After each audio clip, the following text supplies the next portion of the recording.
नमस्कार साथियों, विस्तार भारत पे आपका स्वागत है।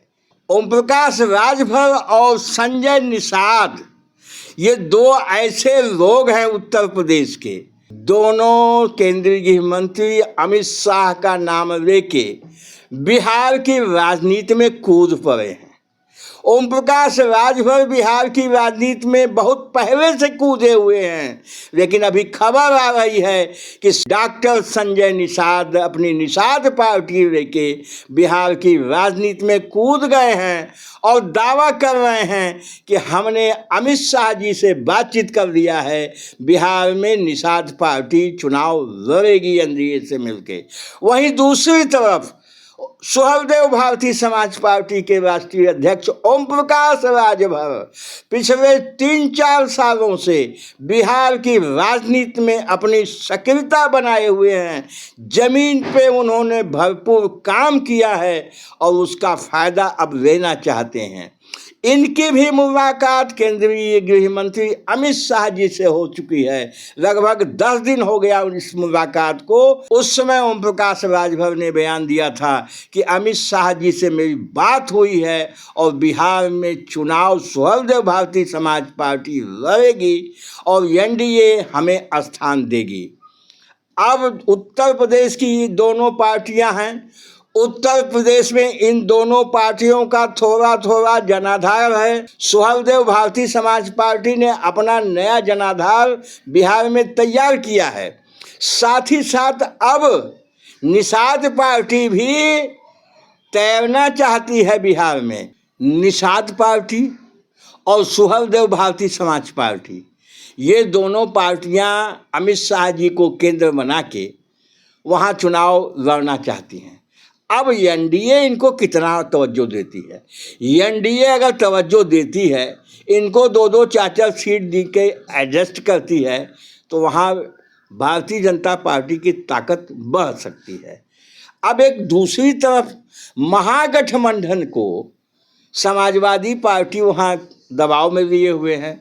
समाजवादी पार्टी माननीय अखिलेश यादव जी महागठबंधन पे दबाव बना रहे हैं कि वो भी कुछ सीटें वहाँ चाहते हैं। और Samajwadi party, Suheldev Bharatiya Samaj party, Nishad party, तीनों उत्तर प्रदेश की पार्टियाँ हैं और तीनों की हैसियत उतनी ही है जित आपस में कोई ज़्यादा बड़ा छोटा उत्तर प्रदेश के बाहर नहीं है।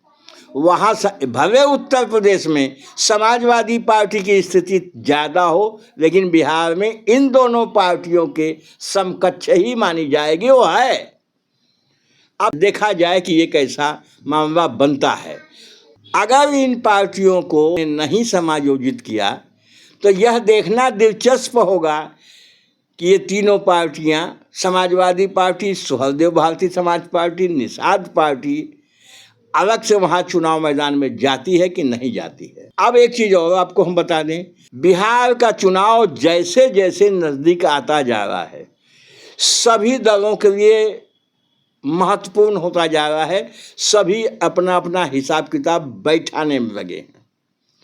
अब 2 मोर्चा तो खुलेआम है, एनडीए और महागठबंधन, लेकिन तीसरा मोर्चा भी कम नहीं है।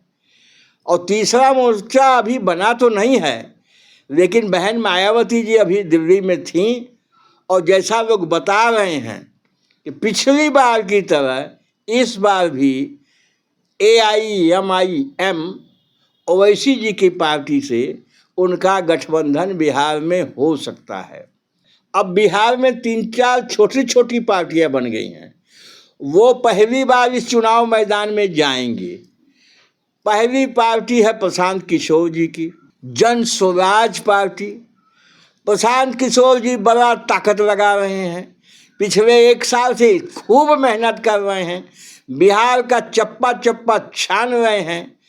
तो अभी तो वो कह रहे हैं अकेले लड़ेंगे, अब आगे वो क्या करते हैं, लेकिन जैसी खबर दी जा रही है कि ताकत जो उन्होंने बनाया है उस ताकत को दिखा के कहीं न कहीं वो समझौते में जाएंगे। अब दूसरी पार्टी एक है और हम आपको बताते हैं, मुख्यमंत्री नीतीश कुमार के बहुत ही करीबी हुआ करते थे RCPN सिंह। इन्होंने भी एक पार्टी बना लिया है और इनकी पार्टी का नाम है आप सबकी आवाज। चुनाव लड़ना चाहते हैं लेकिन जमीन पे इनकी बहुत स्थिति नहीं दिखाई दे रही है, लेकिन तोड़ जोड़ में माहिर हैं। ये भी कहीं न कहीं किसी गठबंधन में जा सकते हैं। एक आईपीएस संदीप पांडे जी, इन्होंने भी एक पार्टी बनाई है हिंद सेना। ये भी हाथ पैर मार रहे हैं, यह भी कहीं न कहीं समझौते में जाने की कोशिश करेंगे। और तीसरा अब तक फरिया नहीं पाए हैं।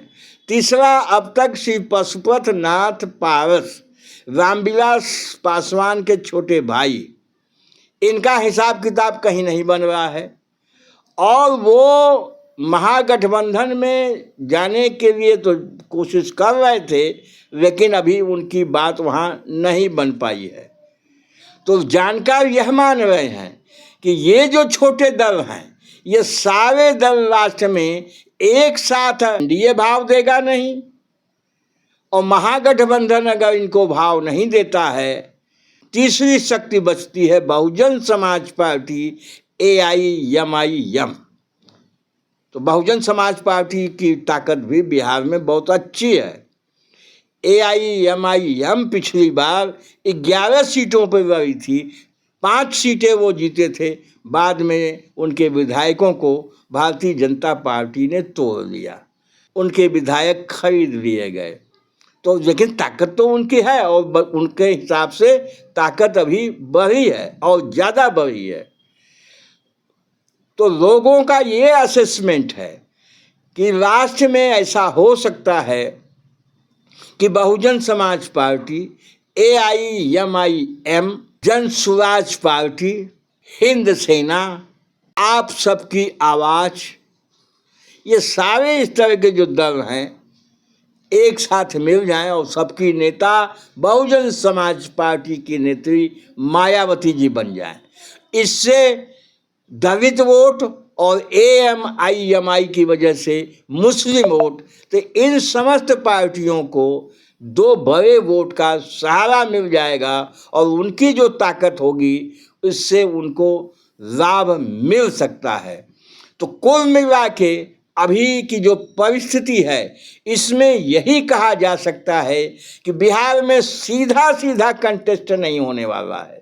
बिहार में सीधे सीधे एनडीए और महागठबंधन के बीच चुनाव नहीं होने वाला है। निश्चित रूप से बिहार में त्रिकोणीय संघर्ष की संभावना है। तीसरी जो ताकत ये अभी भटक रही है, ये सब एक साथ इकट्ठा हो जाएगी तो महागठबंधन और एनडीए को लोहे का चना चबाना पड़ सकता है। और निश्चित रूप से जो परिणाम आएगा, हंग असेंबली का परिणाम आएगा और यही गठबंधन सरकार बनाने बिगाड़ने में महत्वपूर्ण भूमिका अदा कर सकती है। बस साथियों, इस वीडियो में इतना ही। वीडियो अच्छा लगा हो लाइक करिएगा, शेयर करिएगा। हमारे चैनल पे मेहमान हैं, पहली बार आए हैं, चैनल को सब्सक्राइब अवश्य कर दीजिएगा। हम इस प्रकार का वीडियो बनाते रहते हैं। नमस्कार।